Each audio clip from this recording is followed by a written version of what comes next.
have when we are trying to summarize a particular text is 5 Ws and 1 H. It relies on 6 crucial questions to identify important details in the text. And those are the who, what, when, where, why, how. So who is the story about? That is the character. What did they do? That is the action. When did the action take place? That is the time. Where did the story happen? That is the place. Why did the main character do what she did? That is the reason. How did the main character do what she did? That is the result.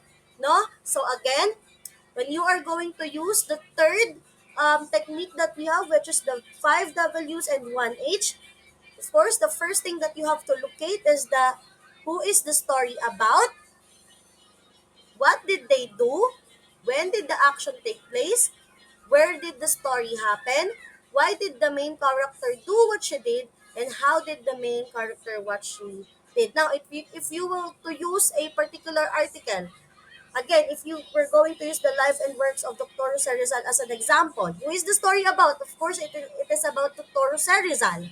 What did they do? They used a peaceful way to fight against the Spaniards. What is the peaceful way that they use? Dr. Jose Rizal just wrote a book or just wrote a story about controversial issues or what experience he has during Spanish era. And when did the action take place? It happens during Spanish era or Spanish period. And where did the story happen? Of course, in the Philippines. Why did the main character do what she did? Of course, to serve his Filipino people and his beloved country. And how did the main character do what she did?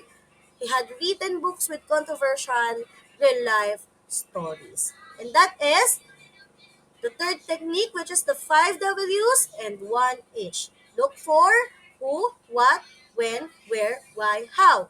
Who is the character? What is the action? When is the time? Where is the place? Why is the reason?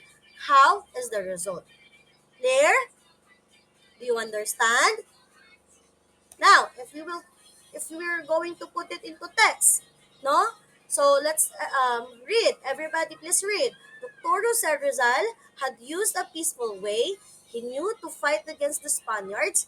He had written books with controversial real-life stories during the Spanish era in the Philippines. It was his way to serve his people and save his country. So again, class, doesn't mean that you have to locate those informations, which are the who, what, when, where, why, how.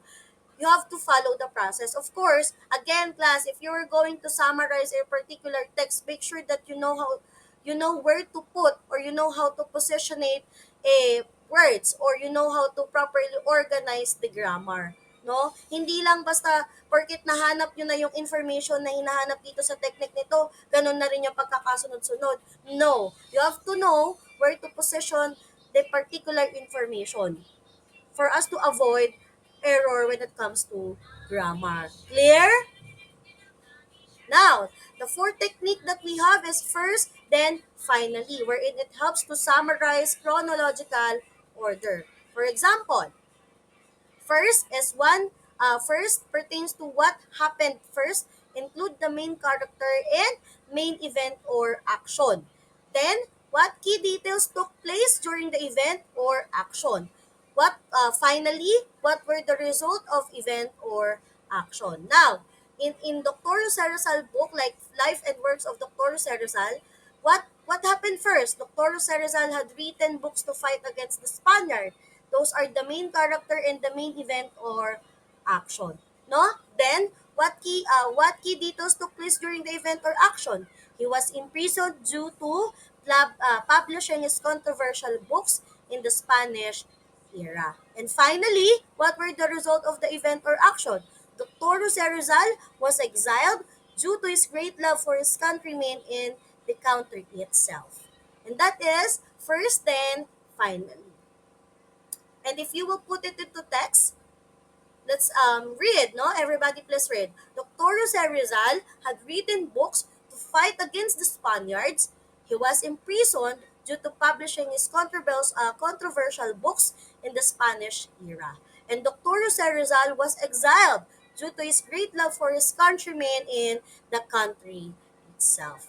And the last one, the last technique that we have is called Give Me the Gist, and it provides the essence of the story, or the attitude of the story, for you to know the tone or the attitude of the writer itself. For example, while you are reading the article, you could probably know if the author is frightened or scared, or if the author is angry, or if the author is joyful, or if the author is proud.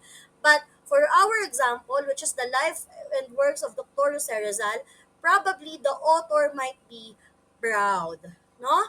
Because of the heroic um, action of Dr. Jose Rizal. Now, if you will put it into context using the give me the gist technique when summarizing, everybody please read. Dr. Jose Rizal had written books to fight against the Spaniards.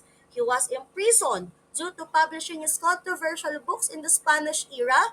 Dr. Jose Rizal was exiled due to his great love for his countrymen in the country itself. If you could notice, no, we all of the contexts are the same. It's Dr. Serizal, the character. What he did is to fight against the Spaniards through writing, and after he fought, he was being exiled because of his love of his country and the people itself, which is the Filipino. Paikot-ikot lang, iba-iba lang ng way, iba-iba lang ng techniques. Again, because this is different kind of techniques when summarizing. But it has the same context still. No, if you could just notice, pare-parehas lang ng sinasabi kung ano yung ginawa ni Dr. Jose Rizal and kung sino yung character, which is Dr. Jose Rizal, and what is the result of those actions. No? So, additional techniques that we have is skimming and scanning. Skimming is finding the main idea in a long text, which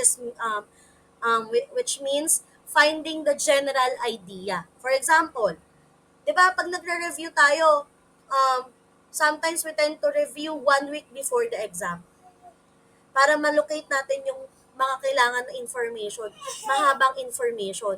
Now, and in scanning, on the other hand, it is finding the key points in a long text. Meaning to say, the specific information.